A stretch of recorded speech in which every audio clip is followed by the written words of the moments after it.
Hello again, everybody. It's Kevin Donka with Donka Drums on Facebook and Instagram, and today I'm doing a video on the proper interpretation of diddles. I want to make a statement right off the bat that there is no, quote, proper interpretation for an artist who is playing by himself and interpreting a piece of music the way that he or she wants to interpret it. That's not what we're talking about here. We're talking about understanding the fundamental difference in the speed of different notes, the way they are written.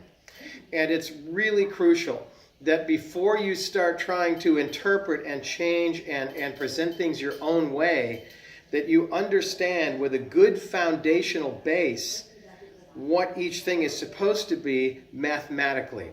So I want to talk today especially about how important that is when you are playing with a group of individuals playing the same thing in a drum line.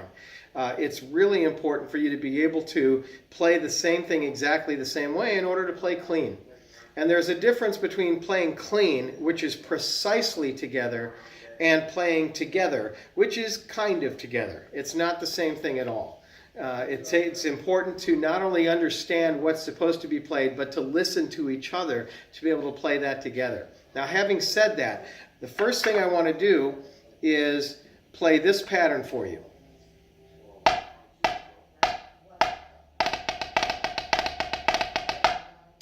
Okay, so if we look at the way that's written, it's 4/16 notes with a diddle on one, right there. And it doesn't matter if you're going to do it right, left, left, right, or if you're going to play it in the form of a paradiddle, for example. What I want to talk about is the difference between this and this. And this is really important. So with 4/16 notes, with a dash across the first partial, that is 2 32nd notes followed by 3/16 notes.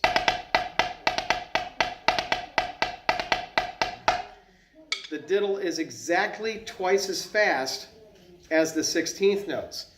In this second example, right here, it's actually a triplet followed by 2 16th notes.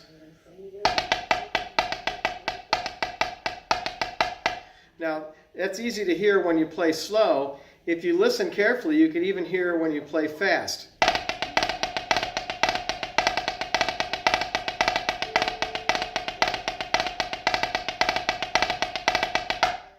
Now, it's really important to understand the difference between those things. In the first one, we said it's 2 32nd notes followed by 3 16th notes.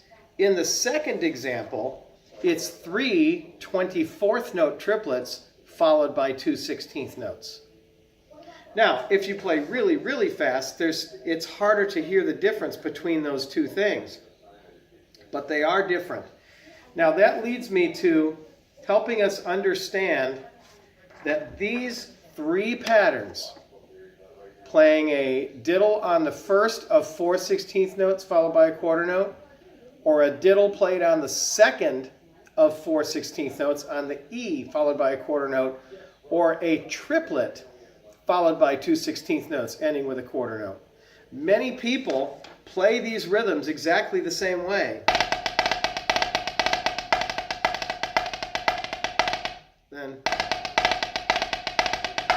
So they are three completely different rhythms. If you want to play this first rhythm, the 4/16 notes with the diddle on the first partial, that diddle needs to be exactly twice the speed of the other notes around it. Okay, so I've written that out right here. Dig-a-dut-dut-dut, dig-a-dut-dut-dut. Now this one, the diddle is on the E. So it's one E and one E and okay? So this is completely different than the first one. But many people tend to open those diddles up so much that whether they're playing the first one or the second one, it doesn't matter because they all sound like this third one, the triplet. So when you are playing, let's say Burger Lesson 25, okay, which is a paradiddle and a drag on that second beat. You need to make sure that you don't drop that diddle because you're going to tend to play it early. And then it ends up sounding like that third pattern with the triplet. It needs to be, it needs to start on the E, 1 E and a, 1 E and a, 2 E and a, 3 E and a, 4 E and a, not 1 and a, and a, da da da da da da da da da. And a lot of people, when they play it, they don't, when they play it slowly, they play it correctly. But as they speed up, they tend to go instead of. And hopefully you can hear the difference there. Now, here's what I think the problem is. I think the problem is, what I just mentioned a couple seconds ago, is that when they play that diddle, well, first of all, let's talk about everything else. If you just play paradiddles,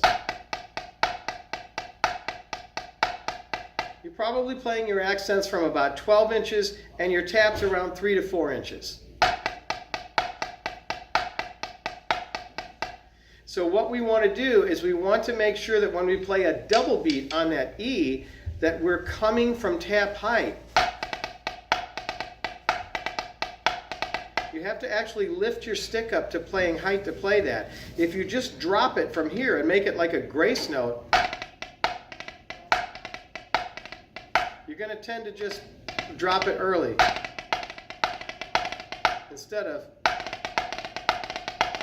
which also means you don't get as strong a sound quality. Okay? So that's the difference. Putting the diddle on 1, putting it on E, and then playing a triplet.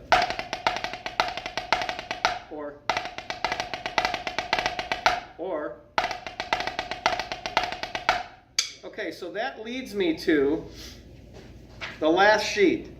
And this is actually why I do this, why I did this whole video, is there is a difference between playing triplets and triplet-based drags and playing other rhythms. So let's do the triplets and the triplet-based drags first.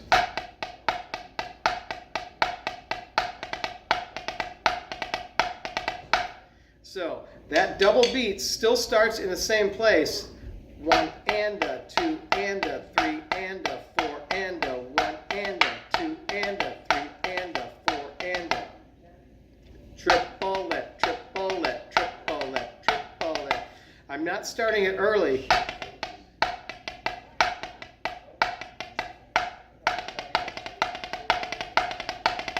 That is not correct. This is correct. Now, a lot of fife and drum corps people, a lot of old-time drummers, because they play on drums with not quite as tight an articulation, and you lose that articulation, some will open it up. If that is the agreed upon way to play it, and everybody can play it often enough together to play it the same way, that works out just fine. But on a modern drum with a great articulation, you need to have it or you can have it closer together and mathematically correct. So again, now here's what I mean by this. Many people, when they play drags, especially faster, they actually play it based on 2 16th notes and an 8th note. Dup-digga-dop, dup-digga-dop, dup-digga-dop, dup-digga-dop. It's just exactly what we just talked about, right? If we were playing 4 16th notes. So if we play 4 counts, if we play these, the 3rd and the 4th lines, this is how this sounds. 1, 2, ready, go.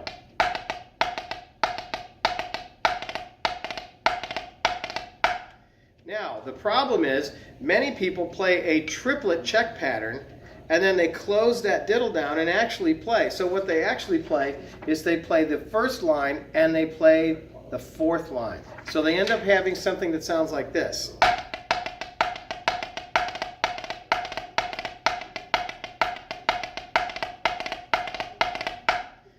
Some people actually play it like this. It's as if they're playing a syncopated rhythm. Like that really tight little ruff in there. So what they end up doing is they play a triplet check pattern and that tight ruff.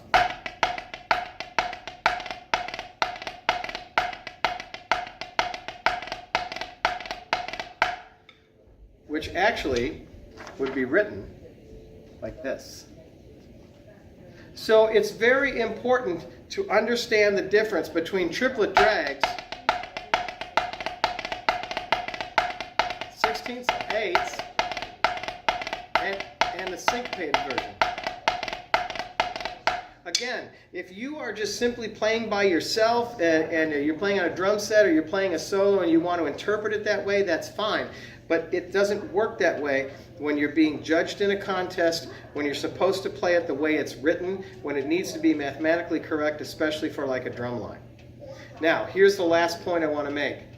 When you play these patterns, when you're playing flam drags, I realize that you have to play a grace note for your flam and then right away play the drag, but you can't leave a space. You can't go like this.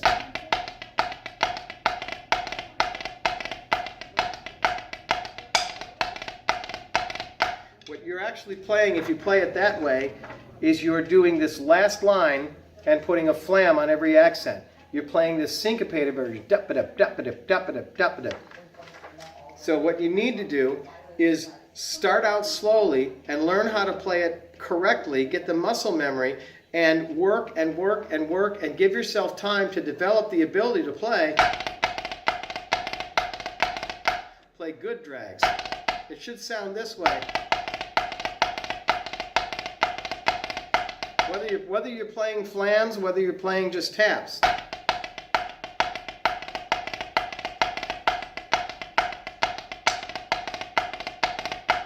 So let's get away from all the people that are playing their flam drags like that. That's not the way it's played. Okay, so hopefully that helps you understand the difference between these rhythms and how to play them correctly. This is a source of great frustration for drumline instructors. It's a source of great frustration for those of us who judge contests and have to tell kids, you didn't play that correctly. And they have no idea what we're talking about because no one has ever sat down and taught them the proper spacing of the notes. So please take time to learn these. Make time to figure out how to play it. And as I said, if you're on your own and you just want to interpret things differently, that's great. Last note I want to make. I'm going to make an appeal to the teachers out there. If you are a teacher teaching kids how to play the drums, please teach them the strict interpretation so they understand musically and mathematically what they're playing, so they have a strong foundation to be able to go out and explore and experiment, to add some art, some artistry, and make it their own. They can't do that if they don't understand what they're supposed to be playing. Thank you so much for taking time to watch this long video. I hope it's helpful, and please make sure that you let people know about my pages, Donka Drums on Facebook and Donka.Drums on Instagram. Have a great time with these.